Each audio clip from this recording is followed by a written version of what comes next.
So we're going to jump into Thyatira. So I just want to turn in your Bibles to Revelation 2. While I get all this other paraphernalia going.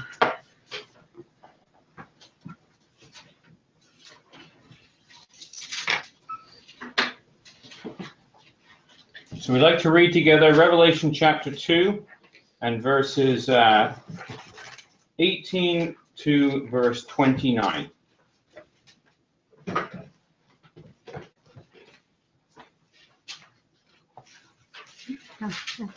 Two verses each. Sure. And unto the angel of the ecclesia in Thyatira write, These things saith the Son of God, who hath his eyes like unto a flame of fire, and his feet are like fine brass. I know thy works, and love, and service, and faith, and thy patience, and thy works, and the last to be more than the first. Notwithstanding, I have a few things against thee, because thou sufferest that woman Jezebel, which calleth herself a prophetess, to teach and to seduce my servants to commit fornication, and to eat things sacrificed unto idols. And I gave her space to repent of her fornication, and she repented not. Behold, I will cast her into a bed, and them that commit adultery with her into great tribulation, except they repent of their deeds. And I will kill her children with death, and all the churches shall know that I am he which searcheth the reins and hearts, and I will give unto every one of you according to your works. But unto you I say, and unto the rest in Thyatira, as many as have not this doctrine, and which have not known the depths of Satan as they speak, I will put upon you none other burden. For that which ye have already hold fast till I come. And he that overcometh and keepeth my words unto the end, to him will I give power over the nations, and he shall rule them with a rod of iron. As the vessels of a potter shall they be broken to shivers, even as I received of my Father. And I will give him the morning star. He that hath an ear, let him hear what the Spirit saith unto the churches. All right. No, I read that one. So the letter to Thyatira begins the fourth of the 7 letters. And this one, to me, has some very interesting material in it. I'm just going to try and fix this because it seems to be going wobbly all over the place. There we go. A little bit better. So let's take a look then at the meaning of the idea of the word. First of all, it's Thyatira, which was a colony of the Macedonian Greeks that was between Pergamos and Sardis, right? So if you think of Asia, right, or Asia Minor as it's called, Turkey today, this is in that area, and it was colonized heavily by the Macedonians and by the Greeks, and this city has its background in that area. And it's on the Lycus River, and the people who lived there, the inhabitants, gained their living by the traffic and the art of dyeing purple. So they were dyers of purple and sellers of purple. So there's a connection here with the Phoenicians. So it's quite interesting in that sense. And the idea is that the name came from actually one of Alexander's generals, Seleucus Nicanor. So we think of the 4 generals of Alexander, that they split up the empire. Well, Seleucus, he named this city after a daughter was born to his wife. And so that's the idea of what the name actually means. The Greek for daughter is Thyatira, or Thugater, from which they believe Thyatira came. And the idea means a daughter or acceptable to the gods. So it's a famous city in the trade of indigo or purple. And it was a city that was heavily involved in trade and traffic. So we know it from the biblical point of view if we come to the Acts of the Apostles, because it comes up, of course, with the character of Lydia. So come to Acts chapter 16, and let's just take a look at verses 12 down to verse 15. So Acts 16, verses 12 to 15.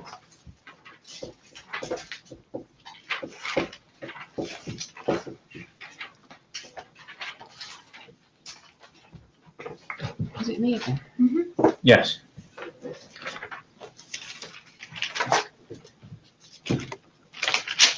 At 16:12 to 15. And from thence to Philippi, which is the chief city of that part of Macedonia, and a colony. And we were in that city abiding certain days. And on the Sabbath we went out of the city by a river side where prayer was wont to be made. And we sat down and spake unto the women which resorted thither. And a certain woman named Lydia, a seller of purple of the city of Thyatira, which worshipped God, heard us, whose heart the Lord opened, that she attended unto the things which were spoken of Paul. One more. And the next one. And when she was baptized, and her household, she besought us, saying, If ye have judged me to be faithful to the Lord, come into my house and abide there. And she constrained us. So when you look at this section, you just a little bit of background here. So this is Lydia, right? And she is a seller of purple. And it would appear that she was a Jewess or a proselyte, because she's down by the riverside on the Sabbath day. So there was no reason for religious worship on the Sabbath day necessarily, but this woman decides to resort there, to go on the Sabbath day down to the river, and that's where she is going to sell, or she in this case is worshiping God. So it's not just worship, but it's worship of God on the Sabbath day. And this woman was a believer. And it's interesting that she was already called a worshiper of God before she met the Apostle Paul. And consequently, she had some kind of an understanding, but she needed that understanding to be enlightened, right? So Paul corrects her understanding, and she is baptized and her household, and that would have been the beginning of the Thyatiran ecclesia. So she's living in Philippi, which is also a Macedonian colony, right? So the Macedonians had got into this area and they had colonized. And this woman is going to then, she's got like a trading post, you could say, or a home in Philippi, but she's actually from Thyatira. So she would have been a traveling saleswoman with her household, who would have gone to different cities, and they would have sold their wares there, and then they would have returned to their home base. So when we read about the letter to Thyatira in the book of Revelation, its roots are in the conversion of this woman and of her whole house. So it would have been her whole entourage. There would have been men that would have been involved in the selling process, and women who were involved in the displaying of the goods and the making of the goods. But she's running this household. Now, it doesn't mention her husband at all, or any children, or anything like that. So we're not sure exactly what her background was. But it would appear that she was either a Jewess or a proselyte. And there was no synagogue in Thyatira or in Philippi, because if there had been, Paul would have gone to the synagogue, because that's what he always did. So because there was no synagogue, he goes to the riverside, because that's where the worshippers were, which would kind of like circumstantially tell you that this would have been a group of Jews who were gathering, and if they couldn't gather in the synagogue, they were gathering by the riverside, which kind of reminds you of some of those Psalms and some of the, you know, by the rivers of Babylon, there we sat down and we wept. The ones that were scattered would have gone to the riverside, a quiet place, away from the markets, away from all the hustle and bustle, where they could worship God there. So just a little bit of background information, which is very interesting for us when we look at this. Now, I did have a chart prepared, and I forgot to print it off, but I will have that for next week, God willing, and you'll be able to download it as well. And what it's doing is it's just going through the book of Revelation, the 7 letters to the ecclesias, and just kind of codifying them to a degree, because we were talking about with Pergamos and with Sardis and with Ephesus that there's a pattern that is involved in this. So when we come to Thyatira in chapter 2 and verse 18, so this is Revelation 2 verse 18, we have there the identification of the characteristic of the man of one, right? So when you think of the man of one, you have all his different aspects that we looked at when we looked at that series. This one, specifically in Thyatira, he tells us there in verse 18 that his eyes are like a flame of fire and his feet are like unto brass. Right? So you've got this concept of the eyes like a flame of fire.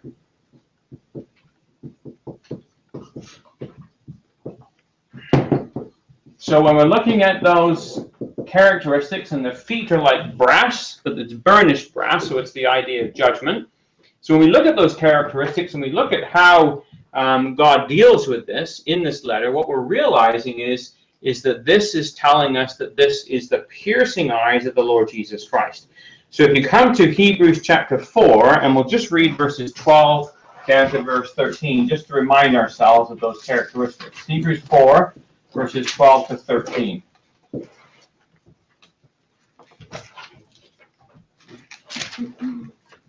For the word of God is quick and powerful and sharper than any two-edged sword, piercing even to the dividing asunder of soul and spirit, and of the joints and marrow, and is a discerner of the thoughts and intents of the heart.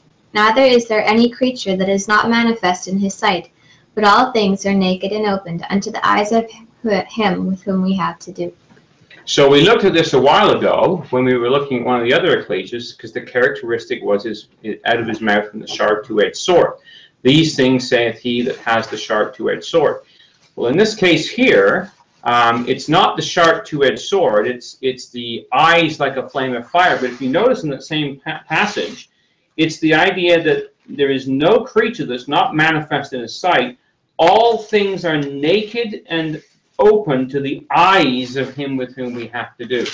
Right? So everything is naked and open to the eyes.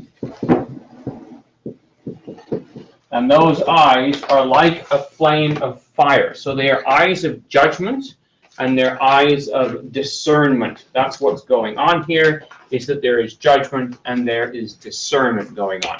So that's the concept that's coming through in this. So when we look at the pattern, Thyatira, he's demonstrating the characteristic of the piercing view of the Spirit, right? We talk about God being omniscient, all-seeing, right? Well, here is where he is seeing. Everything's naked and open to the eyes of him we have to do. So he says there in verse 19, as to sort of pick up on this, he says, I know thy works. Well, how does he know them?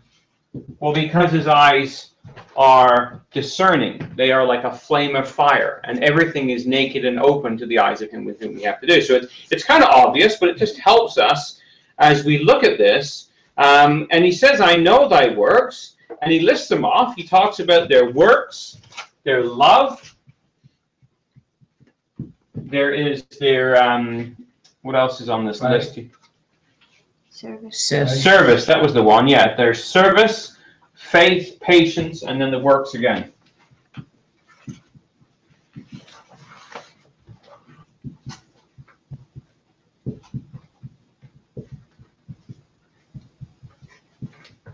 And then works is in there twice, and he says that the latter is more than the first. So these men, these brethren and sisters in the Thyatiran ecclesia, definitely had works. They were an active ecclesia because it comes up twice. I know thy works, and he talks about their love, their service, their patience, their faith, and their works again. So they were a working ecclesia. These were not people that were just sitting back. But the problem was, and they had love as well. That was the other aspect in here. They had a love, and they were actively engaged, but they were lacking something. And if you just come to 1 Corinthians 13, and whoever's next, if you want to read verses 1 to 3. So 1 Corinthians 13, verses 1 to 3. Though I speak with the tongues of men and of angels, I have not charity. I have become a sounding brass or a tinkling cymbal And though I have the gift of prophecy and understanding, all mysteries and all knowledge, and though I have all faith, so that I could remove mountains, and I not charity, I am nothing. And though I bestow all my goods to feed the poor, and though I give my body to be burned, I have not charity, it profiteth me nothing.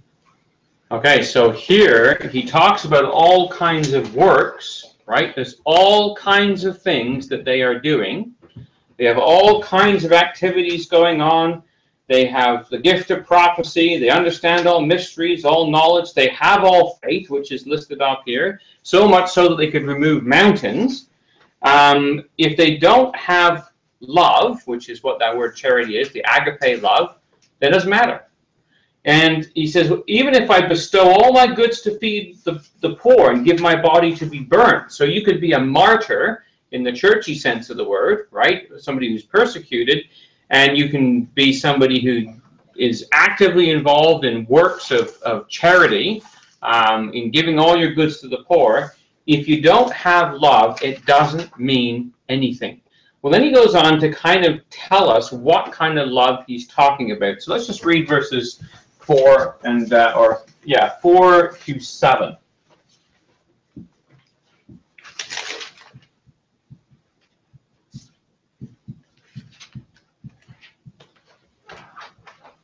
Yeah,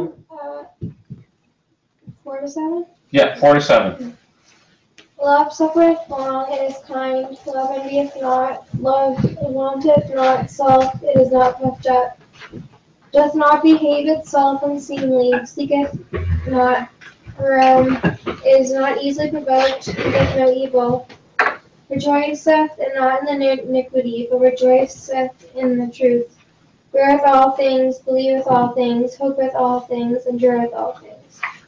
So here we pick up a couple of things that he outlines to us. And you think of love, and typically speaking, when people talk about love, they talk about the idea of giving your gifts to the poor, giving your body to be burned, and self-sacrificing, and all those things, which is true. That's part of it.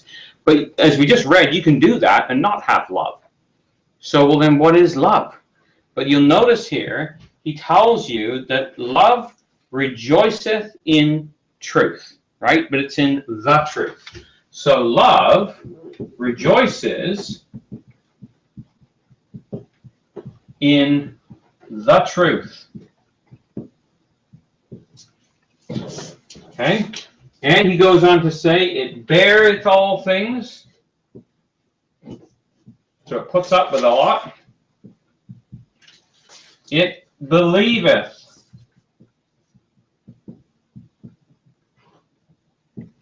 It hopeth. And it endureth.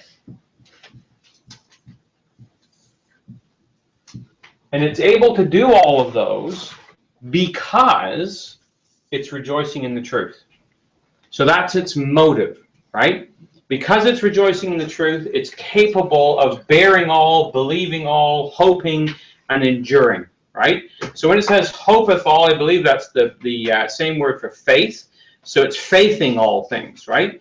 So that's what it's doing, but it's capable of doing this because it loves the truth. It rejoices in the truth. And we read there that it doesn't rejoice in iniquity, right? So that's the difference. So you find some people who rejoice in iniquity.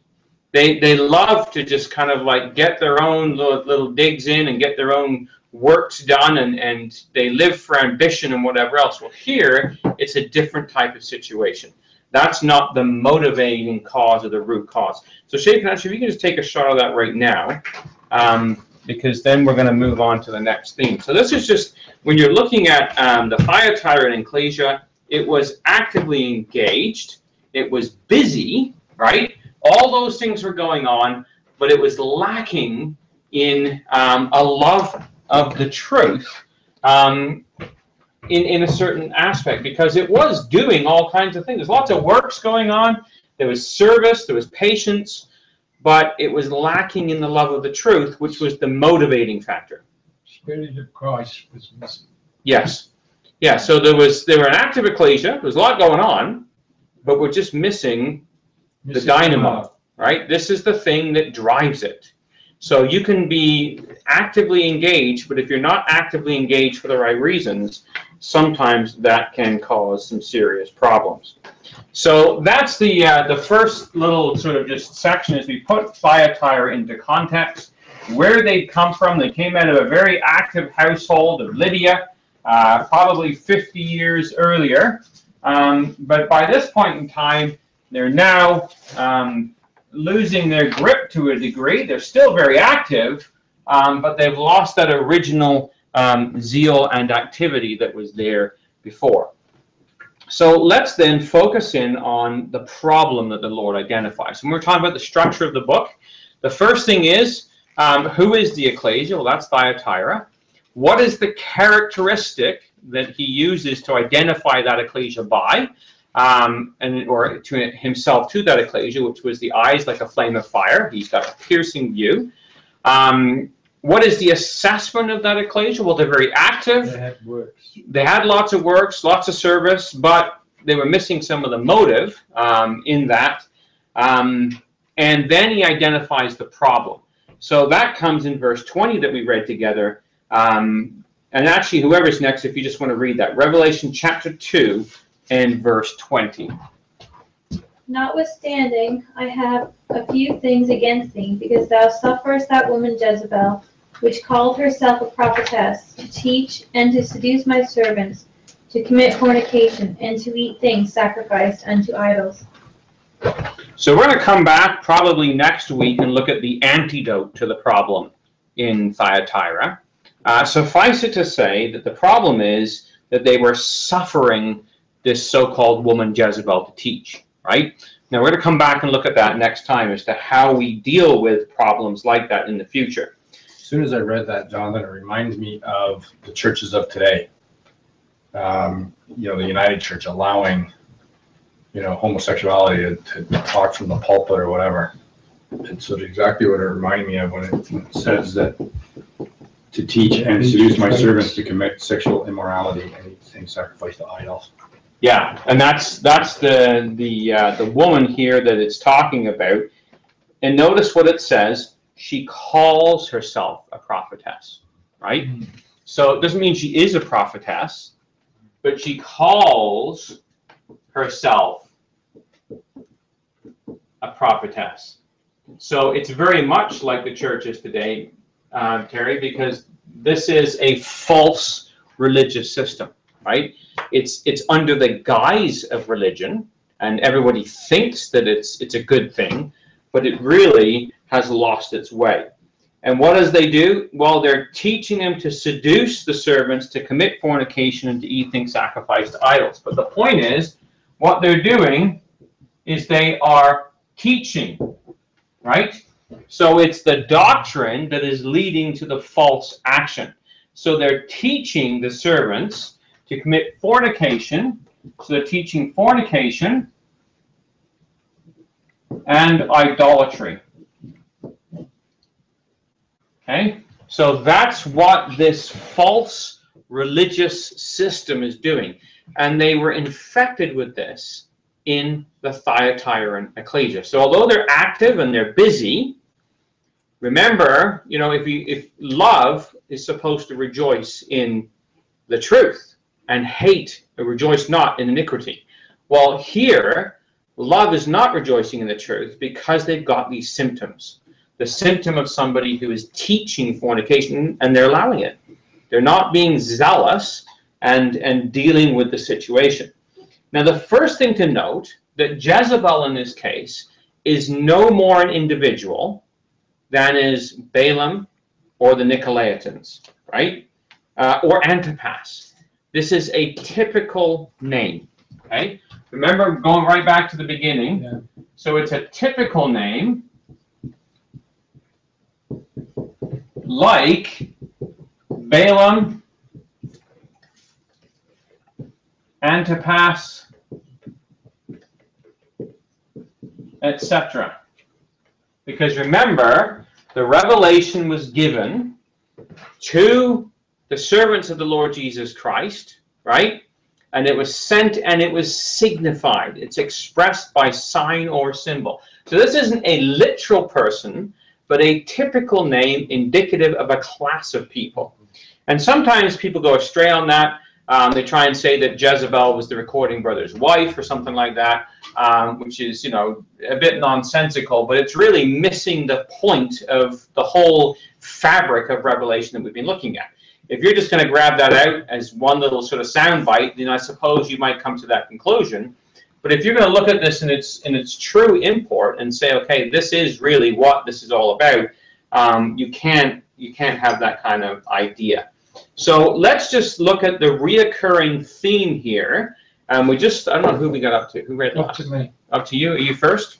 Yep. Okay, so we're going to do Revelation 2, verse 2, and then Terry, 2 Peter 2, verse 1, and then Mom, 1 John 4, verse 1, and then Lisa, 2 John, and verse 7. I'll write them down on here. So it's Revelation 2, verse 2, 2 Peter 2, verse 1, 1 John 4, verse 1, and 2 John, verse 7. So we just want to look at the reoccurring theme that is going on throughout this whole idea we've been looking at with these different challenges that the ecclesias were seeing. So start with Revelation chapter 2 and verse 2. I know thy works, and thy labour, and thy patience, and that thou canst not bear them which are evil.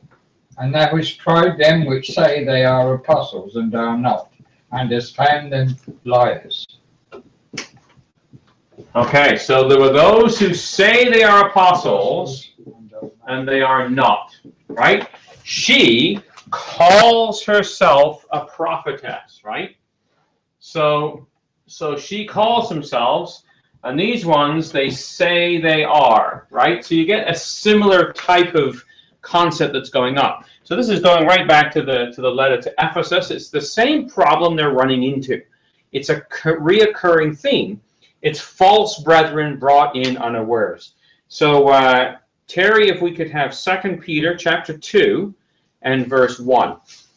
But there were also false prophets among the people, even as there will be false teachers among you, who will secretly bring in destructive heresies, even denying the Lord who brought them, and bring on themselves swift destruction. Okay, so there you have it again. False teachers among you. Now remember, this is false teachers. What was she doing? She was teaching fornication, right? So you got false teachers among you, just like there were false prophets among the people. So again, it's a reoccurring problem. This is the problem they had way back at the time of Moses and during the prophets, Jeremiah and the others. So right the way through Israel's history. It's there in the first century. Peter tells us that. It's there when the letters to the ecclesias are written. So why would it not be here today? Why would we not have people stand up and say things that are just not right? So we've got to be on guard against these kinds of things. So 1 John chapter 4 and verse 1. Beloved, believe not every spirit, but try the spirits whether they are of God, because many false prophets are gone out into the world. Okay, so here we have many false prophets again are gone out, right? So you've got the false prophet theme, calling herself a prophetess when she isn't. So you've got the prophetess and false prophets tied to this as well. So again, a similar type of concept that's been running through, and we've looked at all these passages over the last few weeks, but it's the same problem. But I think the thing to sort of drill into our heads is, if that was the case then, when they had the Holy Spirit, when they were still living during the times of the apostles, what do we expect? If something pops up in our day where, you know, somebody starts teaching something that's just way out, or leading people astray, or, you know, fraudulent activities, why should we be surprised? So finally, Lisa, if we could have 2 John and verse 7. For many deceivers are entered into the world, who confess not that Jesus Christ is come in the flesh. This is a deceiver and antichrist. So we have many deceivers are entered into the world.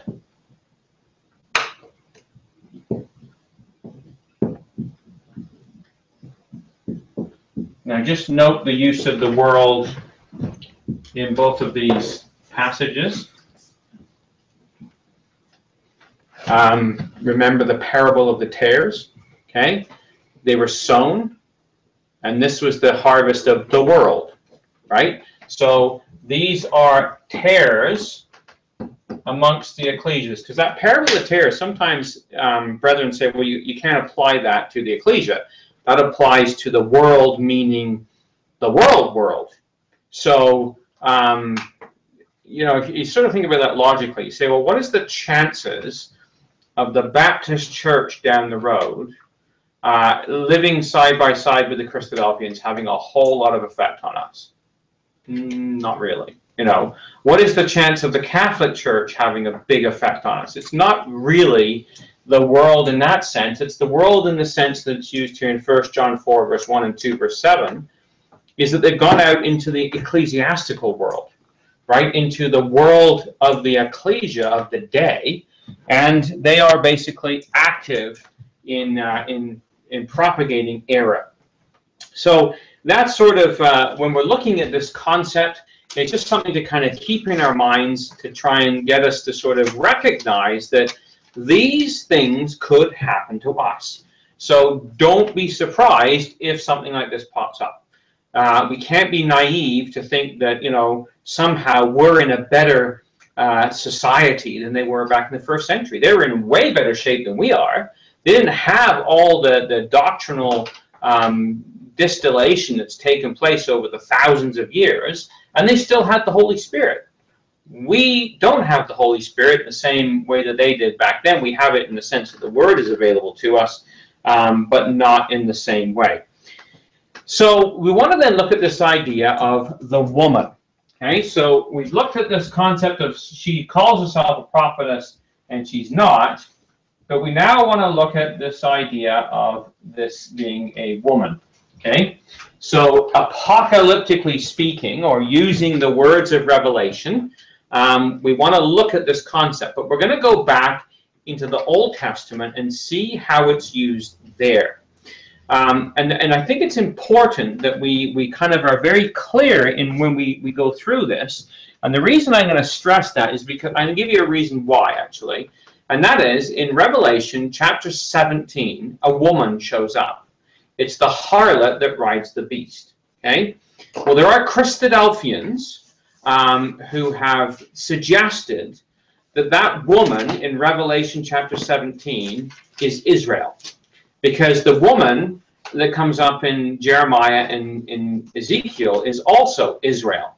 So instead of taking this symbol of a woman and what she represents, they've taken the interpretation of the woman and drawn a parallel. If the woman in Ezekiel and Jeremiah is Israel, therefore the woman in the book of Revelation must also be Israel. To which, without getting into any of the real deep understanding of Revelation 17, I just want you to just go there for a minute, because this is why we're going to go on this little field trip, because it's just important to get this into our minds.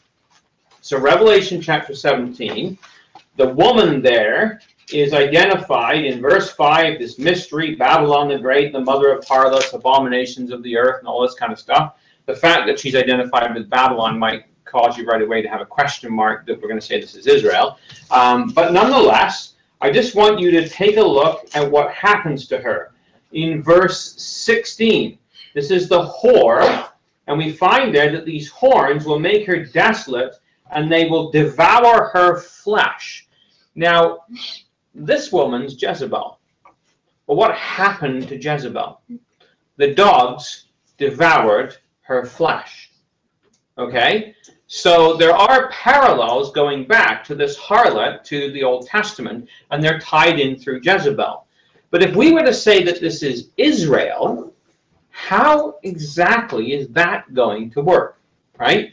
Especially when you come to Revelation chapter 18 when she is destroyed. Because we read there, verse 4, come out of her, my people, not to be partakers of her sins, that you receive not of her plagues, right? So we're told to separate ourselves from Israel so that we don't participate in her sins because we don't want to receive of her plagues, okay? So you say, okay, what are her plagues? And if you come down, verse 6, rewarder has she has rewarded you. Verse 8 tells you her plagues come in one day. Well, what are they? Death, mourning, famine, and she's going to be utterly burned with fire, for strong is the Lord God that judgeth her. Well, people say, well, there's a remnant, right? There's always a remnant. Really? Well, take a look at what happens to the remnant of her seed. Because the remnant of her seed are slain. If you take a look at verse 21 of chapter 19, she's completely obliterated. Chapter 21 of 19, the remnant are slain with the sword of him who sat upon the horse, whose sword proceeds out of his mouth, and all the fowls were filled with their flesh. So if the woman and the beast and all this conglomeration is somehow identified as Israel, where is your hope of Israel now? If Paul was bound with this chain, it's just taking him to the bottom of the sea because that's where she's going, right? If this is the woman that we're talking about here. So I just want you to sort of like, you know, if we mix the metaphors up and if we get this all sort of confused in our mind, you go a place that's impossible. It's impossible to have Israel as the harlot that rides the beast because the harlot is obliterated. And some people will say, well, she's the harlot and the beast. Well, the beast is destroyed and its body given to the burning flame, and the remnant are destroyed of him that sits upon the horse. Now, the horse is actually Israel. And the one who's riding it is the Lord Jesus Christ, but that's another subject altogether. But I just want you to realize that it's just a non-logical place to end up. But if we do our investigation properly on who this woman is, we won't get there, right? So let's go back then and start looking at this. Let's go back to Ezekiel, chapter 16. So this is where we have a picture of Israel, who is described as a woman, okay? And it's fairly graphic language that's used, but it's language that is trying to show what a disgusting wretch she was before God took her, right? So let's read Ezekiel chapter 16, verses 1 to 5.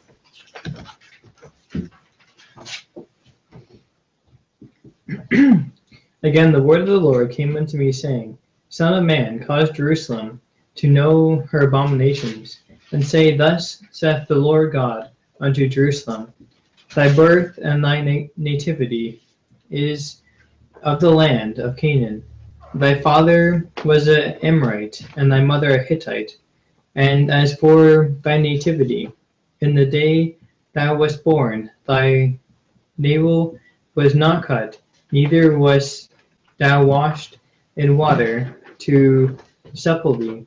Thou wast not salted at all, nor spondled at all. None I pitied thee to do any of these things unto thee, to have compassion upon thee, but thou wast cast out in the open field to the loathing of thy person in the day that thou wast born. So this is not exactly the picture that we might think of Israel, but this is the way God describes her. He says, look, Jerusalem, right? So this is the way he describes her, and he says, you're a little high on your horse right now. He says, remember where you come from. And he tells them, remember, the birth and thy nativity is of the land of Canaan. Your father was an Amorite, and your mother was a Hittite. In the day that you were born, you weren't taken and swaddled like a baby and washed and salted and cleaned. You were cast out into a field. They didn't even cut the umbilical cord from the placenta, right? So you just threw this baby out into the field like it was refuse. And God says, That's what you were like when I found you.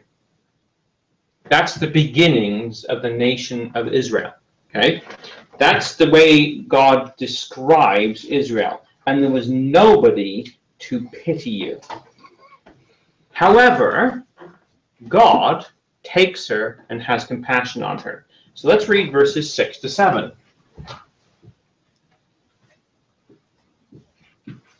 Ezekiel 16. And when I passed by thee and saw thee polluted in thine own blood, I said unto thee, when thou wast in thy blood, live. Yea, I said unto thee, when thou wast in thy blood, live. I have caused thee to multiply as the bud of the field, and thou hast increased and waxen great, and thou art come to excellent ornaments. Thy breasts are fashioned, and thine hair is grown, whereas thou wast naked and bare. Okay, so pick this up. She was polluted in her blood, and he said to her, live. What state was she in? She was in a naked state. So she's in a near-death state, which any baby that was cast out with the placenta into the desert is going to be. He says you were polluted, you were disgusting, right? So what did I do? I took you. And I said to you, live. I gave you life. This is what God did for Israel, right? He gave her life, and she grew up in his house. She went through puberty, as it's described there, until she became a young woman. But she started off naked and bare. And God took her and cleansed her and raised her up. So much so that if we read verses 8 down to verse 14, we now find she receives an exalted position. So verses 8 to 14. Now when I passed by thee and looked upon thee, behold, thy time was the time of love, and I spread my skirt over thee, and covered thy nakedness.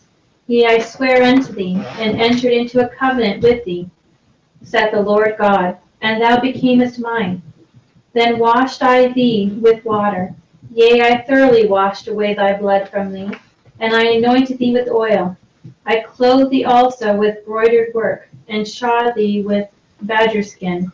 And I girded thee about with fine linen, and I covered thee with silk.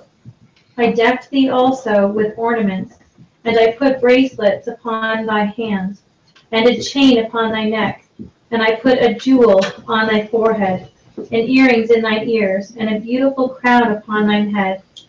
Thus wast thou decked with gold and silver, and thy raiment was of fine linen, and silk and broidered work, and thou didst eat fine flour, and honey and oil, and thou wast exceeding beautiful, and thou didst prosper into a kingdom, and thy renown went forth among the heathen for thy beauty, for it was perfect through my comeliness, which I had put upon thee, saith the Lord God.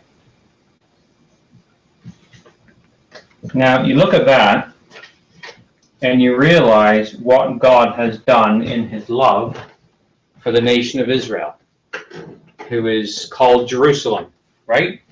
He says, look, the time of love came, so she's reached a maturity. He spreads his skirt over her, and he covers her with a covenant. Now, those words take you right back to Ruth and Boaz, right? When you read the section Ruth and Boaz, it's really bizarre. Like, like in our culture, you're kind of like, what is that all about? He's lying on a stack of corn, sheaves, and she goes in there, and she lays at his feet, and she pulls the skirt over herself. And it just sounds a little off, but it's tied to this. It's the idea of being under the covenant, right? Remember what he says to her earlier, under whose wings, skirts, you've come to trust, right? So this is the idea of being under the covenant, right? And he says, I clothed you with fine linen, with silk and jewels, and gave you a crown, and you became a beautiful kingdom. This is God's bride, right? He's taken Israel as his bride. This is the love that he has for this people. Where did they come from? A filthy wretch in a ditch. And he took them when nobody else wanted them, and he cleansed them, and he washed them, and he nurtured them, and he raised them up, and eventually he becomes married unto them in a covenant relationship with them. That's the love of our God for the nation of Israel. And to me, it's a pretty incredible picture that gets painted there. So when you look at that, you now have the contrast to say, well, what is it then that Israel has done?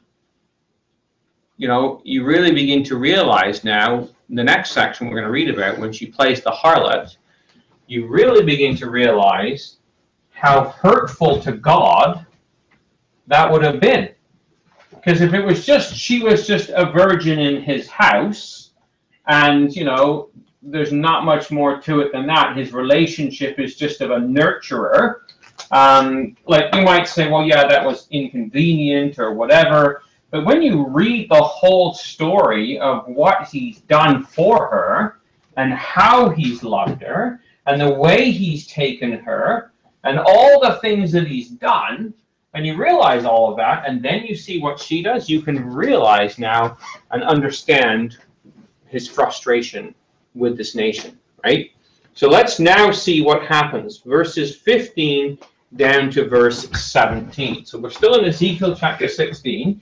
Because we're trying to get a good picture of the woman Jezebel. We're trying to get this picture and understand the principles, right? The principles behind what is going on. So verse 15 down to verse 17. But thou didst trust in thine own beauty, and playedst the harlot because of thy renown, and poured out thy fornication on every one that passed by, as it was. And of thy garments thou didst take, and deckest thy high places with divers colours, and playedst the harlot thereupon. And like things shall not come, neither shall it be so. Thou hast taken thy fair jewels of my gold and of my silver which I have given thee, and madest thyself images of men, and didst commit whoredoms with them. Okay, so we're beginning to get a picture of what this woman did. First of all, she trusted in her own beauty, right? So what is that? Well, that is nothing more than pride. Then she plays the harlot because of her own renown. So playing on her own, reputation that she's only got because she's the daughter that God has taken, she plays the harlot, right? So now you have the lust of the flesh.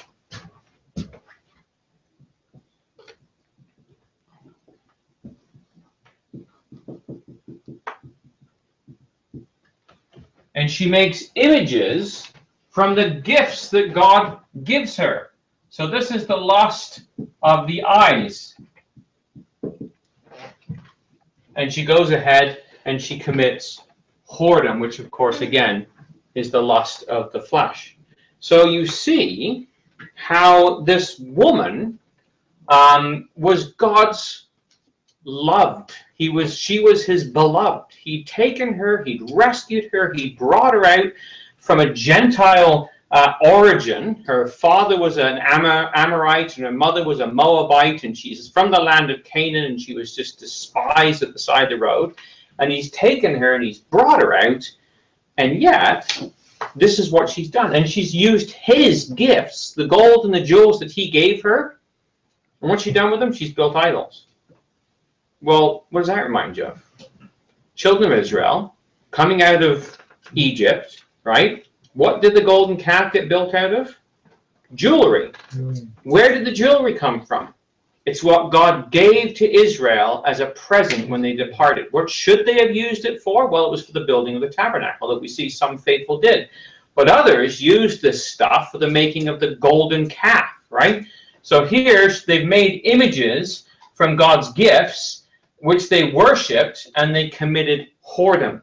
So you can see this, you can understand why God would be jealous over this whole Which situation. goes right back down into the worshipping of the gifts rather than the giver of the gifts. Yes, worshipping the creature rather than the creator, right? It's again, you know, everything that we have, God's given us. So if it becomes our God, we've got our you know, our I's crossed and our T's dotted. You know what I mean? Like it's all backwards and upside down. So let's just finish off and let's read verses 20 to 22. Moreover, you took your sons and your daughters, whom you bore to me, and these you sacrificed to them to be devoured. Were your acts of harlotry a small matter, that you have slain my children and offered them up to them by causing them to pass through the fire? And in all your abominations and acts of harlotry, you did not remember the days of your youth, when you were naked and bare, struggling in your blood. So there you got a picture of this woman who takes God's children, right? Notice how he says it there. The sons and the daughters who you bore to me, those you've sacrificed and devoured. So she devours God's children in sacrifice. That's what this woman does. She slew his children through her whoredoms and her abominations. And you forgot that you were once polluted at the side of the road in your own blood. You completely and absolutely have missed the point of where you have come from, right? So that's the spirit of the class of people that were there at the time in Ezekiel's day. Now remember, Ezekiel at this point in time has been taken captive to Babylon. He's writing as a captive in Kibar, the river Kibar in Babylon. Now come over to chapter 22, because in chapter 22 is where we run into the description, a little bit more detail, of these harlot women. Okay? So Ezekiel chapter 22.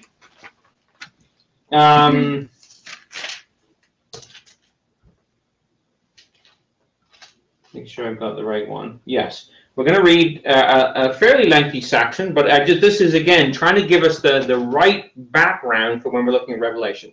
So Ezekiel 22, verses 23 to 31. So break it up, read a couple each or whatever. Ezekiel 22, verses 23 to 31.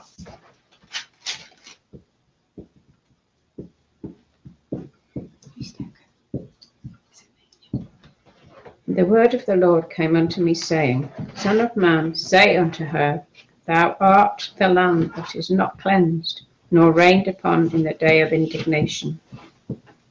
There is a conspiracy of her prophets in the midst thereof, like a roaring lion ravening the prey. They have devoured souls. They have taken a treasure and precious things. They have made her many widows in the midst thereof. Her priests have violated my law, and have profaned my holy things. They have put no difference between the holy and the profane, neither have they showed difference between the unclean and the clean, and have hid their eyes from my Sabbaths, and I am profaned among them. Her princes, her princes in the midst thereof are like wolves, ravening the prey, to shed blood, and to destroy souls, to get dishonest gain. And her prophets have dabbled them with untempered mortar, seeing vanity and dividing lies unto them, saying, Thus saith the Lord God, when the Lord hath not spoken. The people of the land have used oppression and exercised robbery, and have vexed the poor and needy. Yea, they have oppressed the stranger wrongfully. And I have sought for a man among them that should make up the hedge, and stand in the gap before me for the land, but that I should not destroy it, but I found none. Therefore have I poured out mine indignation upon them. I have consumed them with the fire of my wrath. Their own way have I recompensed upon their heads, saith the Lord God. Okay, so when you look at this, you start to pick up some of the themes, right? We start picking up there's a conspiracy of the prophets, right? They've devoured souls, right? What is the crime of the harlot in the book of Revelation? She's trading in souls. They don't make a difference between the holy and the profane, between clean and unclean. They despise his Sabbaths. They're ravening wolves. Well, that comes up. The Apostle Paul says, I fear that after my departing, ravening wolves are going to come in. Well, that's actually the section he's quoting is right from here. They've done it for dishonest gain, and they're saying, thus saith Yahweh, when Yahweh has not spoken. So we've run into all of those things already in the letters to the ecclesia. Well, this is the same situation as it was back in Ezekiel's time. The same problem was going on. So this group of people are portrayed as a couple of harlots. So if you come over to Ezekiel chapter 23, we want to read verses 1 to 4. Ezekiel 23, verses 1 to 4. The word of the Lord came again unto me, saying, Son of man, there were two women, the daughters of one mother, and they committed whoredoms in Egypt. They committed whoredoms in their youth. There were their breasts pressed, and there they bruised the teats of the virginity. And the names of them were Aholah, the elder, and Abala, her sister. And they were mine, and they were sons and daughters. Thus were their names: Samaria is Abala, and Jerusalem of Ahayabah. Okay, so here we have these two women, Aholah and Aholibah, and he tells you right there who they are. Samaria is Aholah, and Jerusalem is Aholibah, and they are both harlots.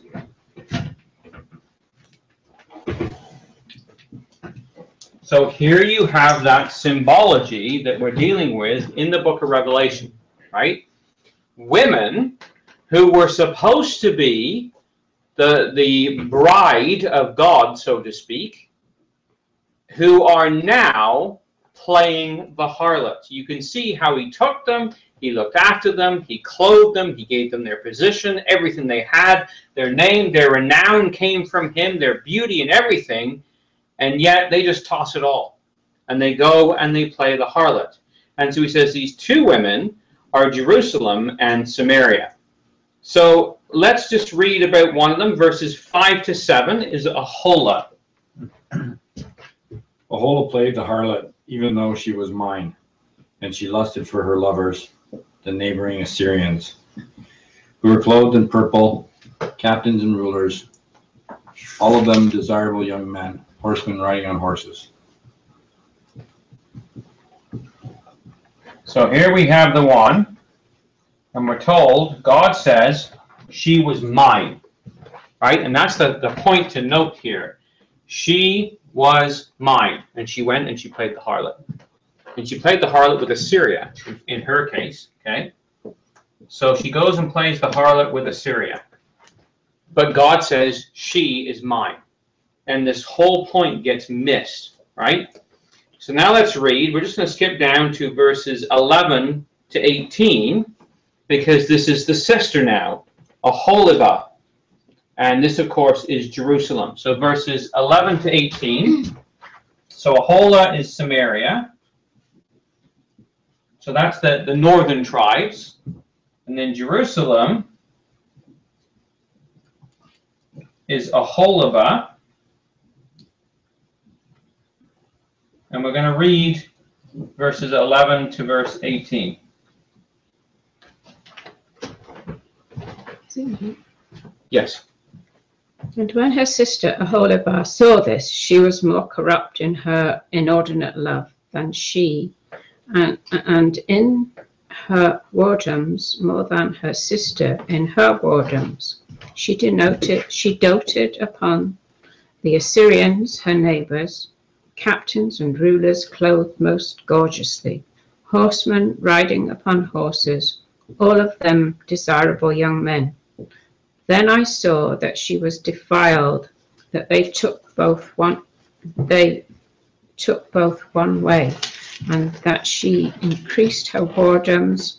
For when she saw men portrayed upon the wall, the images of the Chaldeans portrayed with vermilion, girded with girdles upon their loins, exceeding in dyed attire upon their heads, all of them princes to look to, after the manner of the Babylonians.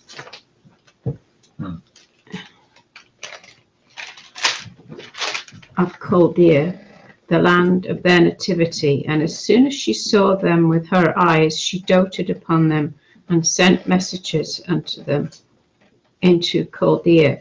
And the Babylonians came to her into the bed of love, and they defiled her with their whoredom, and she was polluted with them, and her mind was alienated from them. So she discovered her whoredoms and discovered her nakedness.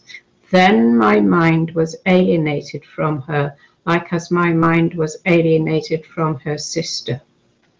Okay, so fairly graphic language, okay? But again, just pick up some of the points here. Aholiah was mine, says God. Well, this is her sister, Jerusalem, right? So that's Samaria in the north, this is Jerusalem in the south. She's more corrupt than even the other one. And she sees the images on the wall, and I always think of that as TV, right? You know, sort of images upon the wall. So watch what you watch, right? She's going after not just the Assyrians, but the Babylonians and the Assyrians. And she has her way with them. But then it says that she turns from them in disgust. But God says, I turned away from her in disgust. And that's the RSV, actually, in verse 18. RSV is, I turned away, I turned from her in disgust. And that's something that we talked about the other day. Disgust. There we go. Okay, we talked about that the other day. When God turns his back on us, it's worse than being punished is when he just walks away from us. And that's what God does to Israel in this case. He walks away from her. You can take an action. So that's the situation that is outlaid for us in the Old Testament when it comes to this woman, right? In fact, there's one other passage you could add, and that's Jeremiah 6, verse 2. We won't look it up just for time's sake, where he says, I've likened the daughter of Zion to a comely and a delicate woman, right? That's the way she was supposed to be, a beautiful and a delicate woman, but instead, what did she become like? She became like a harlot, right? So that's the biblical imagery from the Old Testament. So having that all in mind, okay, let's now step back into the book of Revelation and say, okay, this is interesting and it's helpful. But again, the error is that people would take the idea of this harlot woman and they would say, well, because the harlot of the Old Testament was Israel, therefore the harlot of the New Testament is also Israel. So that's wrong, but I'm just going to write it down there. So the false theory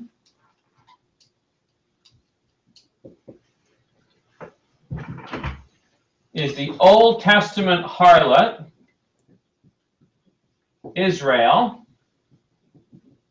and Judah, because there was actually two of them, is equal to the New Testament harlot, and that is Israel. Okay, so when you come to Revelation, the harlot in the New Testament is also Israel. Okay, that's the error in the theory. Okay, so what we want to do then is say, okay, having kind of soaked that in and seen what God did with his people Israel in the past. And he says, she was mine, and she ran off, and she did all these terrible things. Now let's turn around, and let's look at the New Testament one. Yes, Dad? What you've got there was perhaps 40 years ago. Is that prevalent in some of our areas now? Yeah, this idea is beginning to percolate again. Is it really? Yeah, it's actually a Jesuit theory originally, but it's beginning to percolate again. It's beginning to come back, and you're hearing this get said once again. But that's why I thought it'd be worth taking the time just to kind of understand the imagery. So remember, it's a book of symbol. It's a symbol that we're identifying the different parts. Now, are you going to then say, I mean, you've got to look at this concept and say, if we were to apply the same theory, Balaam, in the letters to the Ecclesia, was from Moab.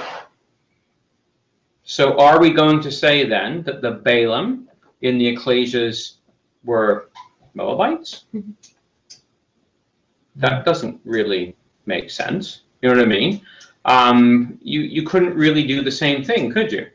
So if you're going to say that Jezebel is the harlot from the Old Testament, so therefore she's Israel, well, wouldn't you actually say that she's a Phoenician?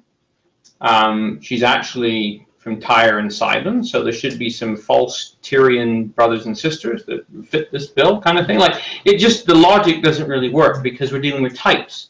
We're not dealing with specific identifiers, right? So let's take a look at how this works. Let's go to this idea of, remember, the children of Zion, right? Or Jerusalem is the mother of us all, right? And we have this children of Zion that we're talking about. Those are the ones who went astray in the Old Testament. Well, let's take a look at then the New Testament. Ephesians chapter 2. And I appreciate we're doing some fairly lengthy verse readings here, but I just want you to really soak up this concept. Now, I want you to read Ephesians chapter 2 with me, and I want you to listen carefully to what's being said in here. We're going to read the first 10 verses. And I'll stop you along the way, because this is critical. So Ephesians chapter 2, so that's the false theory. And now we're going to put down here, this is the truth. Okay? Ephesians 2. And we have verses 1 to 10.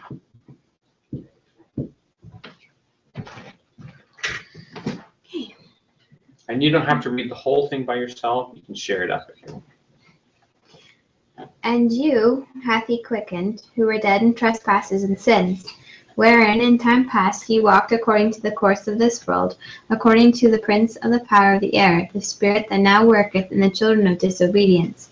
So stop right there.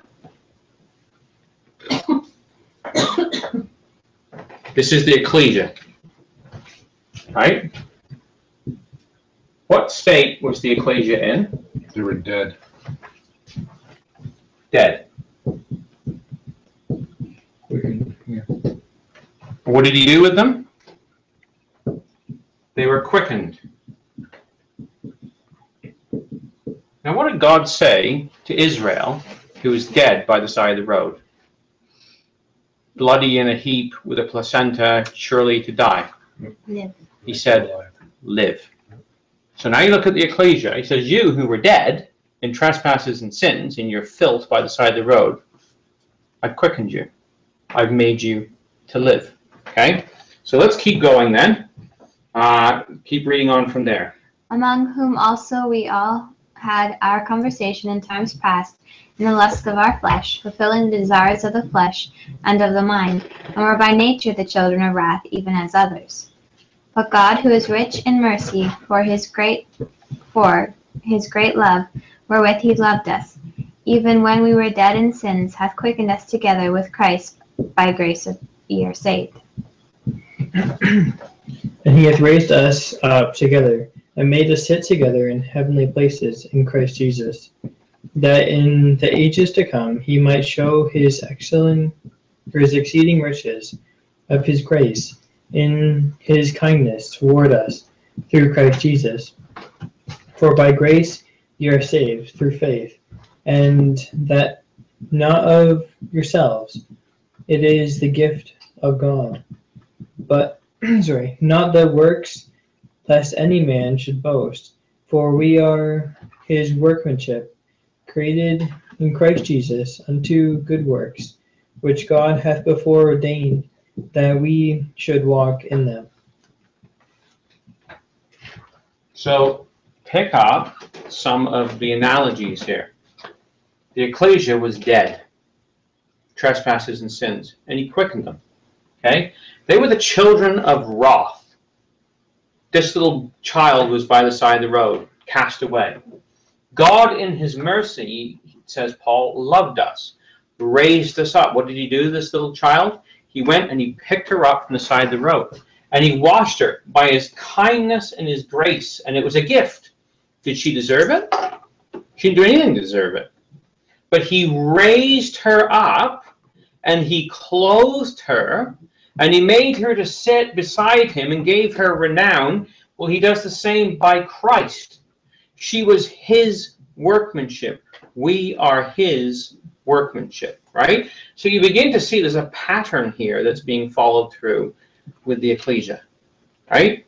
So let's keep going a little bit further, verses 11 to 13.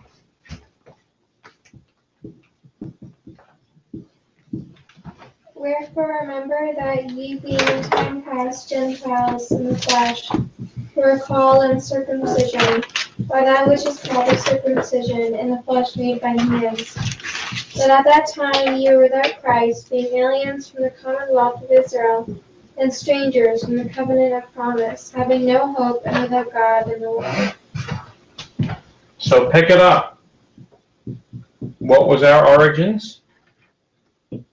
Gentiles in the flesh. What did it say about Israel? Your father is an Amorite and your mother is a Moabite. They were aliens, strangers.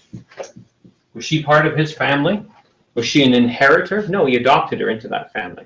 He brought her into the covenant. He cast his skirts over her, right? Strangers from the covenants of promise, right? But were made nigh by the blood of Christ. So let's just hop down to verses 19 to 22.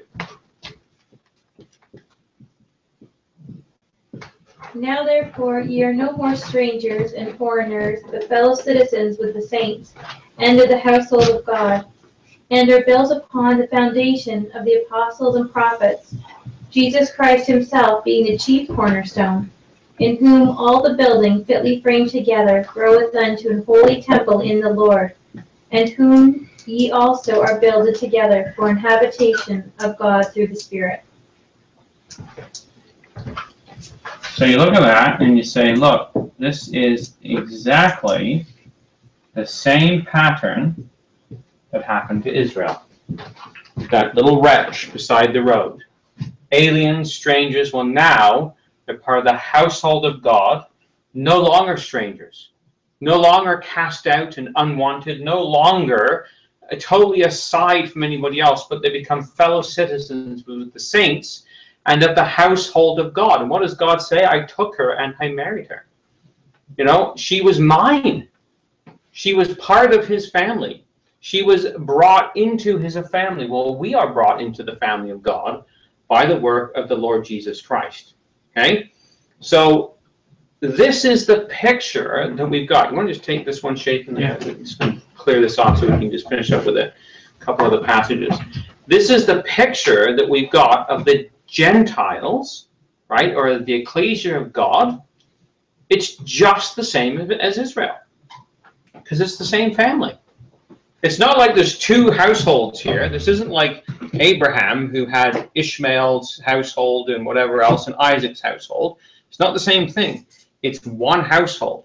We're adopted into the covenants of promise, right? We become part of the same household of God. So that's the picture that we're given there. And all of these things that were said about Israel in the past can now be said about us, in the sense that we've been joined to the Father by the work of the Son. It's not our doing. We're his workmanship, right? We have been adopted into this family. So come to 1 Peter chapter 2, and let's read verses 5 to 6. 1 Peter 2, verses 5 and 6. Ye also, as lively stones, are built up a spiritual house, a holy priesthood, to offer up spiritual sacrifices acceptable to God by Jesus Christ.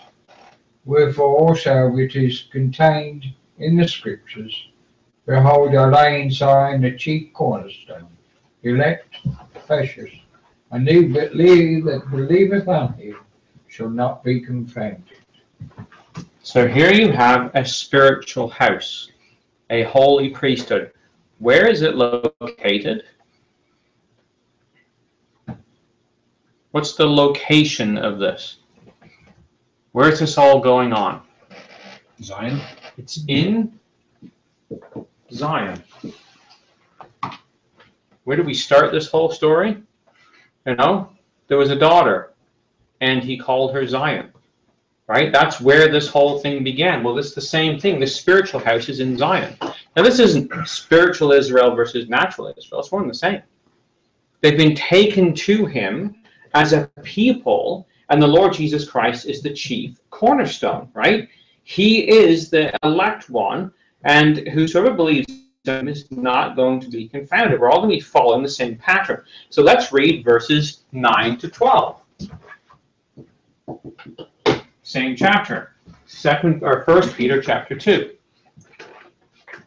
But you are a chosen generation, a royal priesthood, a holy nation, his own special people, that you may proclaim the praises of him who called you out of darkness into his marvelous light. Who once were not a people, but are now the people of God, who had not obtained mercy, but now have obtained mercy. Which verse, 2 John 12? Yeah.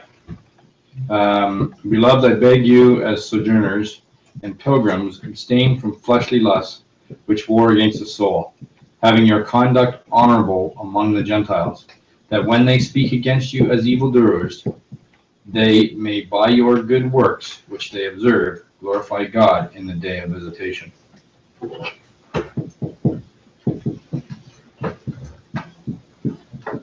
So pick that up again, right? Here you have those who were not a people are now the people of God. Who was Israel in the wilderness? Nothing. She was this little cast-off abortion, basically, is what she was. She was nobody, but now they're the people of God. They had not obtained mercy. There was nobody merciful to that poor little wretch. But now they have mercy. We are in exactly the same state as Israel. So what should we do about that? He says, abstain from fleshly lusts. Do not fall into the same trap that she was in. How does he see us? Well, come to 2 Corinthians 11, verses 1 to 2.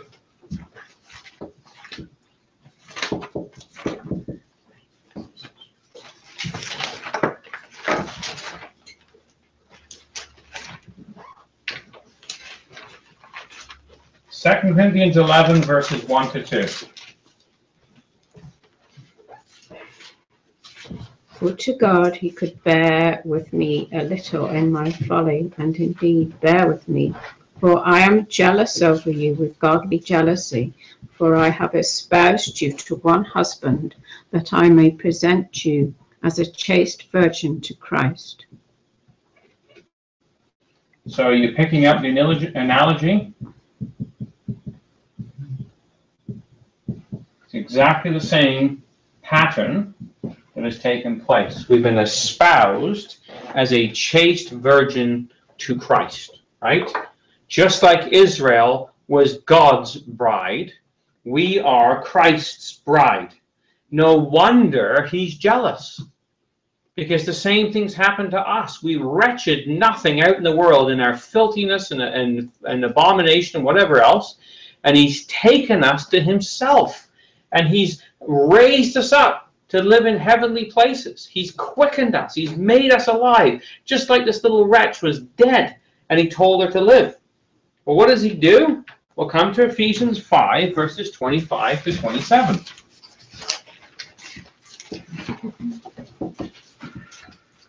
Husbands, love your wives, even as Christ also loved the ecclesia and gave himself for it, that he might sanctify and cleanse it with the washing of the water by the word, that he might present it to himself a glorious ecclesia, not having spot or wrinkle or any such thing, but that it should be holy and without blemish. So he loved the ecclesia, he sanctified it, and cleansed it, so that it could be glorious for himself, right? He wanted to present it. What did he do this by? Washing of water by the word.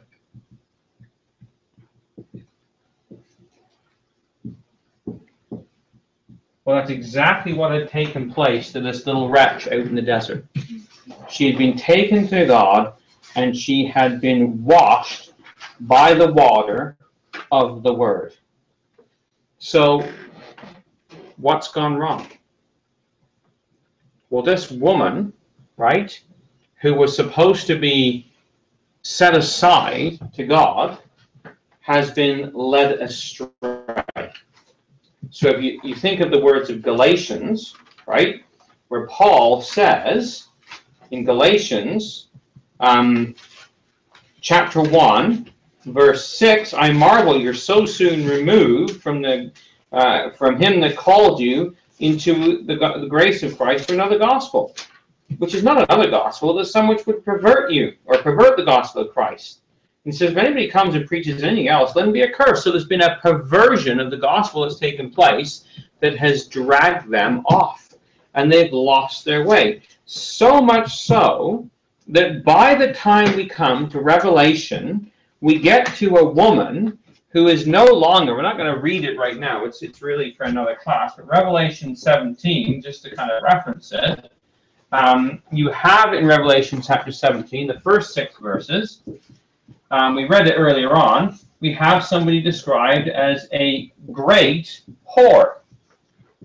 So you ask the question, well, is this woman that he describes here Israel, or is it this mother of harlots, guilty of all the same things? Is it not false Christianity, who was separated the exact same way, who was called, who was made to be chaste, who was brought away from the world? Well, that's exactly what it is. So I just want to read you a little section from Eureka. This is page 324 in Eureka. It says, the apocalyptic woman that has been manifested in John's day was styled Jezebel, because the character of that class of false teachers was analogous, to that of the wife of Ahab, known in Jewish history by that name. Hence, the literal Jezebel was made a type or pattern of the class, which became the figurative Jezebel. There was no literal woman named Jezebel in Thyatira claiming to be a Christian any more than there were literal Antipas and Balaamites in Pergamos of these names. At least history gives no account of any. Therefore, the typical Jezebel must be that Jezebel of the Old Testament. The study of her history and circumstances must be virtually the study of her antitype, and the antitype of this adulteress or pseudo-church, a false teacher whose abettors of Balaam's teachers were embodied, and who differ from Balaam in that she is an adulterous example of what Balaam taught, right? He taught them to commit fornication. She is a fornicator, right? Now, just interestingly enough, and we'll kind of just end on this note, and we'll pick the rest up next week. Jezebel is a Hebrew word, okay? So this is the name itself that we're looking at in Revelation chapter 2. Jezebel, Strong's number in the Hebrew is 348. It's actually the name Isabel.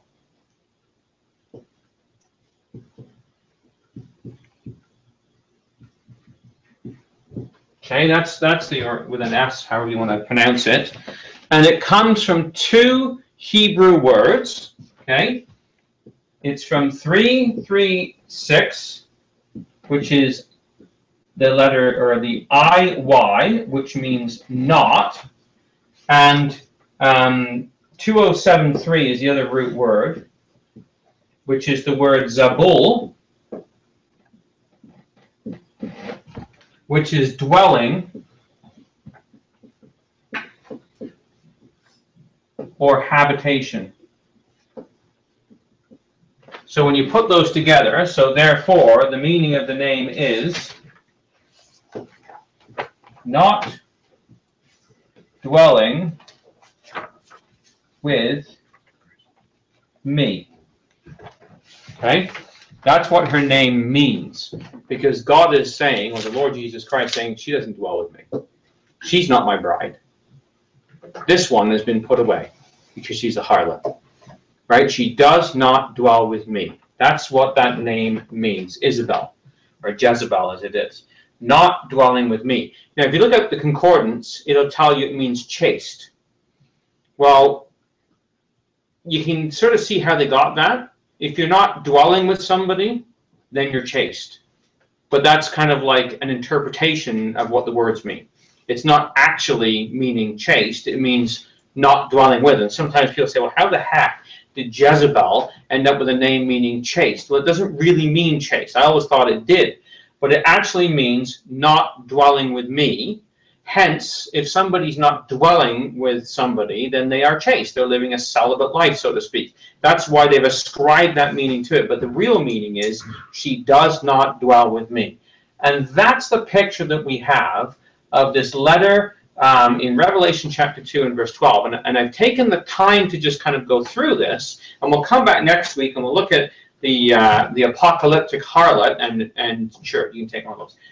We'll look at the apocalyptic harlot. And we'll look at how she has developed and her crimes and how they parallel what Jezebel did in the Old Testament. But to me, it's a really beautiful picture when you look at how God took that young bride, that young wretch of a girl, and brought her into his house and cleansed her and washed her and looked after her when nobody wanted her. She was a little Gentile girl. And he brought her into his family. He raised her. He was married unto her. She bore his children. And then she went off.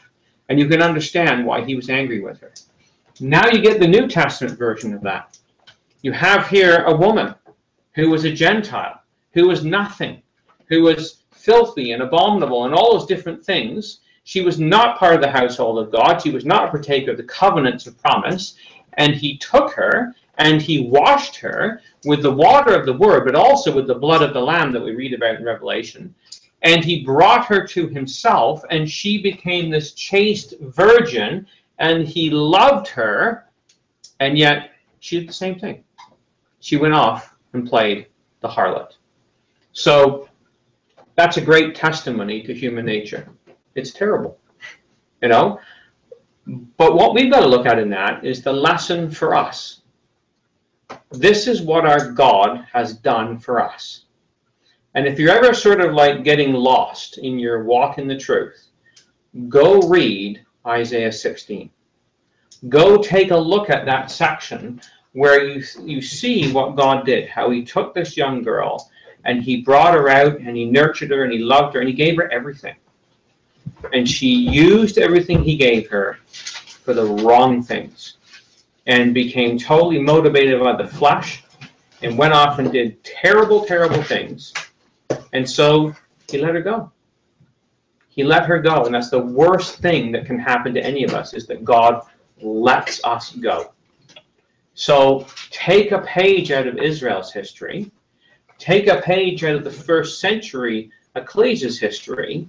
And when we're losing our grip, go back and read what happened in Ezekiel and how that he took this girl, and remind yourself of what our God has done for us in bringing us out of the world.